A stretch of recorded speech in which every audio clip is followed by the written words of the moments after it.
So I want to talk a little bit about mental fitness, and firstly what mental fitness is. We all know what physical fitness is. We in refereeing are totally 100% of the time told to look after our physical fitness, make sure we're fit enough, make sure we pass fitness tests, but very rarely do we talk about the mental side of it. So mental fitness is exactly the same process wherever you are. So if I'm working in prisons, if I'm working with people in custody, or if I'm working with referees, or if I'm working with people in management roles, it's exactly the same process. It's looking at how your state of mind is, how positive your mental health is, and how you improve it. And it's exactly the same process. However, the important thing to remember is that mental fitness is individual for everybody. So how somebody improves their mental fitness and well-being and their mood will be completely different. So mental fitness is about how prepared you are mentally for a certain task. So it could be very referee specific, or it could be life in general. People ask, what's the difference between mental fitness and mental health? It's quite similar. Mental health is more about the diagnosis. I have suffered from mental health conditions since I was about 15 years old. I have managed those conditions in a different way. I didn't speak about my mental health until I was 30 years old. I had anxiety, I had periods of depression, but I would have dealt with that on my own and completely buried it beneath the surface. It wasn't an effective way of dealing with it. It wasn't an effective way of dealing with mental fitness. My way of managing it was to go through it and then hide it. It worked for a very short amount of time, but long term it didn't work as well. So I've used my experiences to talk about how to not do it properly, and now in terms of how I've managed it since. So a big part of my recovery from mental health was talking about it more, and I think that's something that, in general, males, particularly around sort of the ages of 20 to 40, which is sort of the key participation in football, are probably not as good at doing it. In 2015, I attempted suicide, and that was the turning point for me. It was an unsuccessful attempt at suicide, only because one of my friends who'd been talking to me earlier in the day realised that something wasn't right, alerted my family then alerted somebody else, and I was found before it was successful, which I'm obviously very glad about today. But that was a turning point for me in terms of how I manage my mental fitness. I hit the bottom of the rung. There was nowhere else to go. How I manage it now, medication. I still take medication today. I was completely anti-medication until 2015 because I saw it as a weakness. I saw it as something that, that I didn't need. Medication has been vital. It stabilizes. It doesn't cure mental health, but it stabilizes, and it allows me to work. It allows me to referee. It allows me to socialize, because it gives me that sort of level of stability that I can start to work on it. As I say, talking is a massive thing. Communicating with somebody. What I found it really, really hard to communicate with my family, but actually my colleagues within refereeing were the perfect people to communicate with. They didn't know me as well, but actually having that little bit of distance made it really easy. And they had a common purpose in life, refereeing, being successful in refereeing. And without that support network that football and refereeing gave me, even working in football at that time, I would I be here today? I'm not sure. I certainly wouldn't be in the same health I am. So a big part of it is communicating, and we have this massive network of people around us in refereeing that are very, very different people, but would have a similar goal. And I've found that not only talking to my colleagues has been helpful for me, but actually a lot of people have come to me having spoken about my experiences, who've had similar experiences. And I'm talking players, I'm talking coaches, I'm talking fellow referees that have sort of met me for a coffee, met in a neutral place, and quite openly talked. And I think that's a real positive thing that's happening. Other ways, exercise has been a massive, massive thing for me. Everybody has a vice. Everybody has somewhere that they go when their mental health is poor. Unfortunately, that's often towards drink, towards drugs, towards things that can take it. And I was very much, I never went towards drink and drugs, but I would very much go to a dark place. I'd isolate. social isolation is one of the most common things that happens with mental health, and that was something that I did. I could happily convince myself that nobody in the world wanted to speak to me.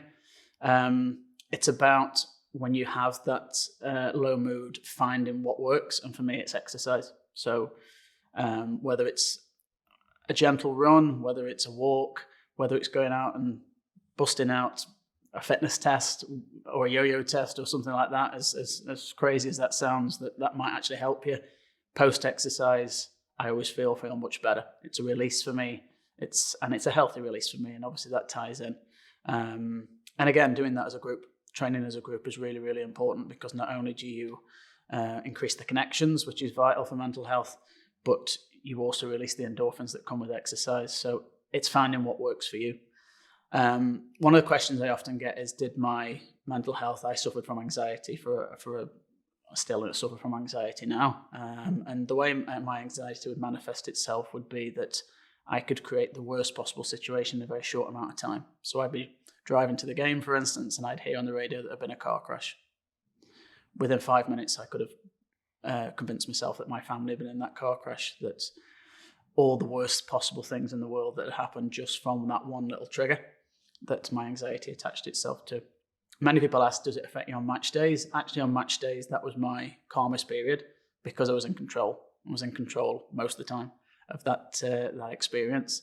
And that links into, pre-match routine and preparation. I had the control of that situation, and refereeing became my good place. On the pitch became that place where I was happy, I was content, I was in control. And I think it's where we can use refereeing on the flip side. It's very vital that our mental fitness is there for refereeing, but we can use refereeing to actually improve our mental fitness.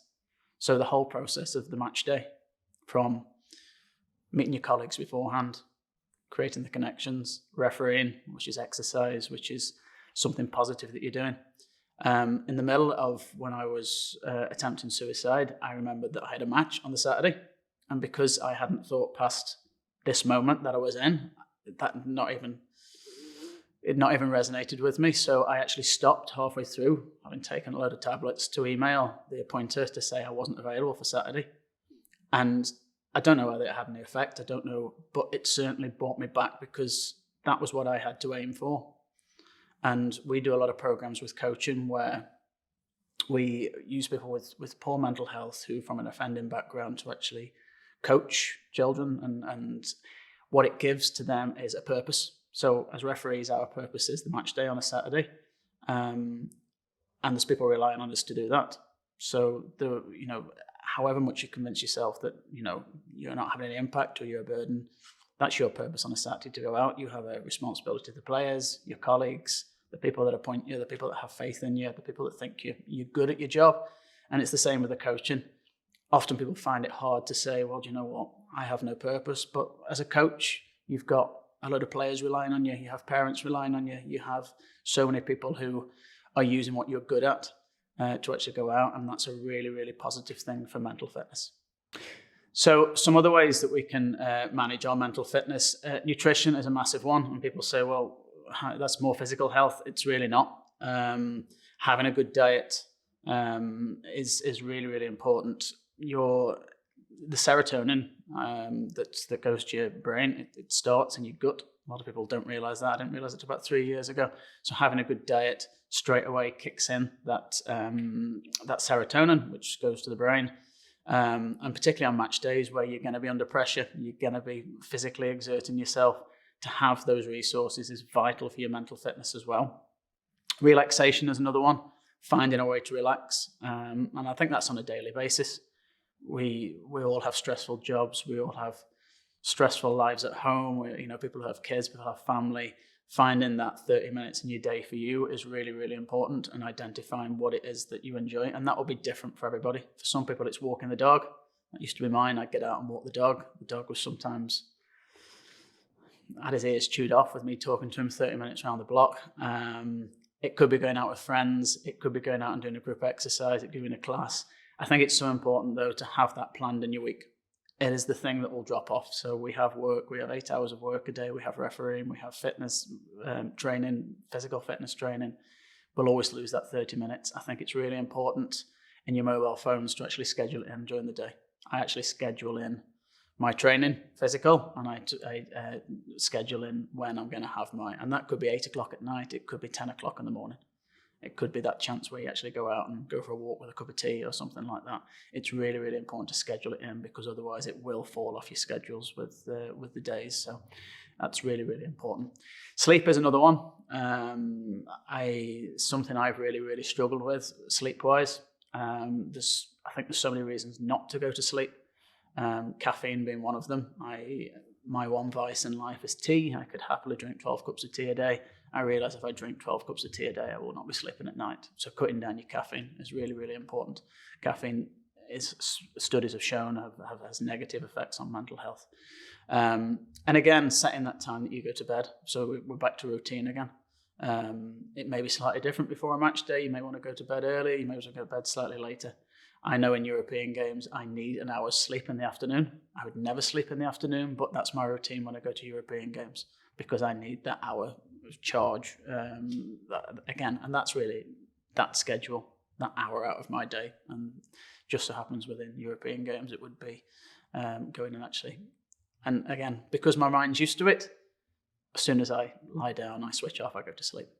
But again, little things you can do. Mobile phones are another challenge that's sort of come to us, and everything that we've got on there, I found not taking my mobile phone to bed has been very, very beneficial, because, there's 100 things we could find on there to do. There's 100 things we could watch. You go down a rabbit hole on YouTube and all of a sudden it's 4 o'clock in the morning. It's doing things that will have a positive effect on your mental health well-being, because then that circle starts to go. So your diet improves, and as a result of that, your sleep improves. So you think, well, do you know what? I will leave the mobile phone.